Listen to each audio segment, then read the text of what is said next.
जिस देश का राजस्व शराब पर टिकी है उस देश का भविष्य क्या होगा ये आप समझ सकते हैं। और जिन शराबियों को कल तक हम लताड़ते थे वो आज देश का अर्थव्यवस्था बनेंगे।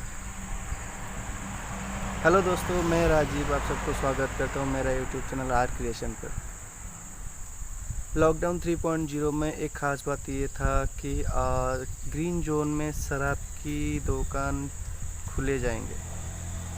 और ये बात सुनकर जितने शराबी थे वो खुशी से झूम उठे थे। बट अब ग्रीन जोन छोड़ के रेड जोन, ऑरेंज जोन में भी शराब की दुकान खुल गई है।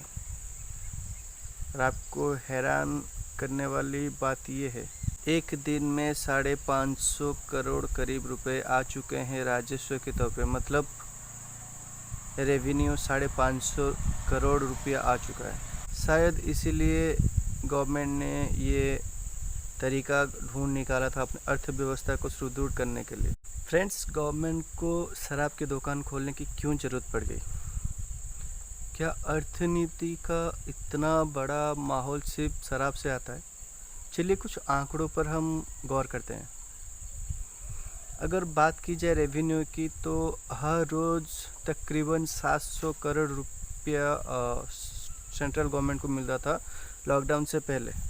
मतलब जब तक बंद नहीं था तो गवर्नमेंट का इनकम था पर डे 700 करोड़ रुपया। और अगर 40 दिन का बात करें, ये जो लॉकडाउन का पीरियड था अभी 40 दिन गुजर चुका है, उसके बाद शराब की दुकान ओपन होने लगा है। और ये 40 इंटू 7 मतलब 28,000 करोड़ रुपया गवर्नमेंट को नुकसान हो चुका है।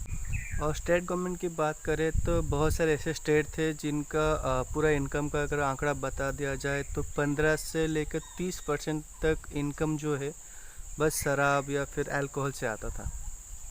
अब इस हिसाब से 2019 में 2,48,000 करोड़ रुपया का इनकम हुआ था एक साल में।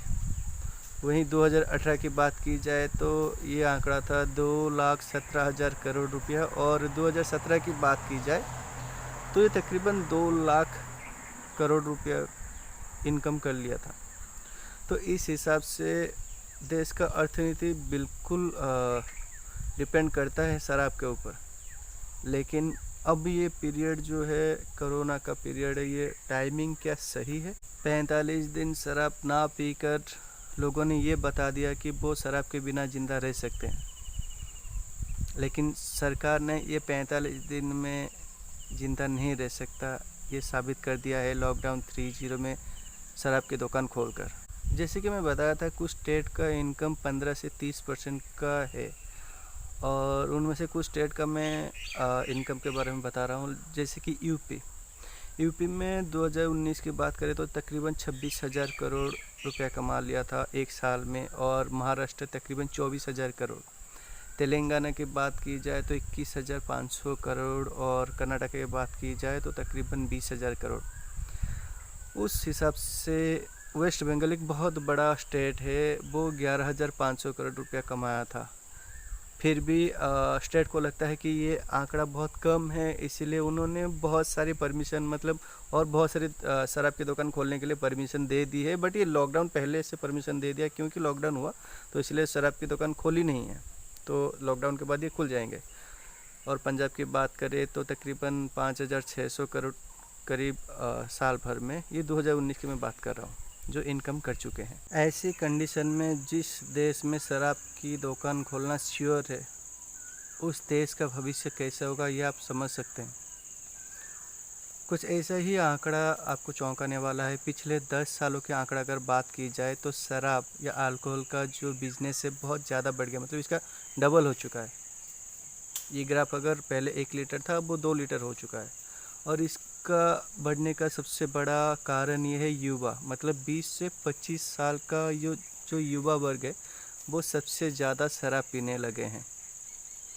और एक आंकड़े की बात की जाए तो 1990 में हर साल एक व्यक्ति तकरीबन 4 लीटर शराब पी जाता था। मैं ओवरऑल इंडिया का बात कर रहा हूँ। ओवरऑल इंडिया मतलब सिर्फ एक व्यक्ति का नहीं, ओवरऑल इंडिया मान लीजिए। तभी अगर 90 करोड़ पब्लिक होंगे तो उस हिसाब से एक आंकड़ा जारी किया जाता है। तो हर रोज़ तो उस वक्त हर व्यक्ति का पर ईयर 4 लीटर था, लेकिन 2018 का ये आंकड़ा आके पहुंच चुका है 6 लीटर। मतलब अब ये 1.5 गुना हो चुका है। मैं ये नहीं कह रहा कोई सब शराबी है, बट बहुत सारे लोग और शराब बहुत ज़्यादा पीने लगे हैं। अब शराब की खपत के बारे में बात करें तो 2008 के हिसाब से 16,100 लाख लीटर तब खपत होता था हर साल, बट 2018 में ये तकरीबन 27,200 लाख लीटर के पार पहुंच चुका है। मतलब ये अभी 110 के ऊपर, मतलब 110 गुना बढ़ चुका है। तो इससे आप समझ सकते हैं। लेकिन हाँ, इसमें बियर और वाइन नहीं है। मैं ये विस्की, टकीला और रम या फिर जिन, ये सब के बारे में बात कर रहा था। बियर की बातें नहीं कर रहा था, बियर और वाइन के बारे में बात नहीं कर रहा था। अब मैं आता हूँ बियर के ऊपर। दोस्तों, बियर की खपत की बात करें तो 2008 के आंकड़े के हिसाब से पर ईयर 10,000 लाख लीटर की खपत होती थी, बट 2008 में चौंकाने वाली आंकड़ा आ चुका है और इसका आंकड़ा है 24,250 लाख लीटर।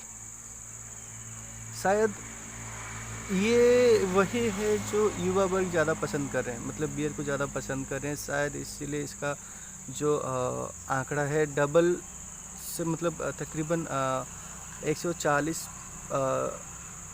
% बढ़ चुका है। अब वाइन की बात करें तो 2008 के हिसाब से हर साल तकरीबन 113 लाख लीटर इसकी खपत होती थी, बट अब 2008 के मुताबिक ये तकरीबन 300 लाख लीटर के ऊपर चला जा चुका है।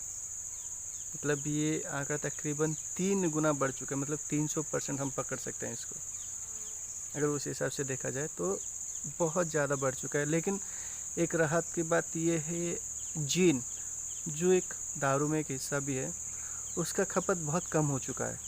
मतलब 2008 के हिसाब से ये 304 लाख लीटर पर ईयर था, पर 2018 आते आते इसका खपत हो चुका है 247 लाख लीटर पर ईयर। तकरीबन अच्छा खासा, मतलब 60 लाख 70 लाख लीटर करीब कम हो चुका है। मतलब अगर बात की जाए तो तकरीबन 20-25% खपत कम हो चुका है। दोस्तों, ये थी मेरी आज की स्पेशल वीडियो अल्कोहल के ऊपर। आपको कैसा लगा वीडियो कमेंट करके ज़रूर बताइए। अगर पसंद आया तो लाइक का बटन ज़रूर दबा दीजिए और मेरा चैनल सब्सक्राइब करना ना भूलें।